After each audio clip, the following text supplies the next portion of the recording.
కూర్చున్నారు? ఏం లేదు చిన్న, ఏం లేదా. ఏం లేదు. సరే అని నేను రేపు కాలేజీ పోతా.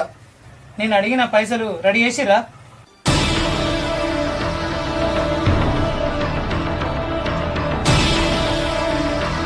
ఏమైందమ్మా?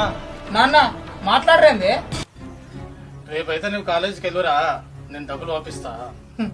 ఎందుకు మళ్ళీ ఎక్కడైనా అప్పు చేస్తారా? నాకు ఒక విషయం చెప్పుర్రే, మీరు కష్టపడేది నా కోసమా మీ చెల్లెల కోసమా?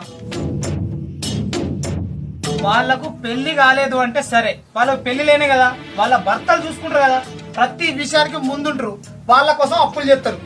నాకు ఇది ఏ మాత్రం నచ్చలేదమ్మా.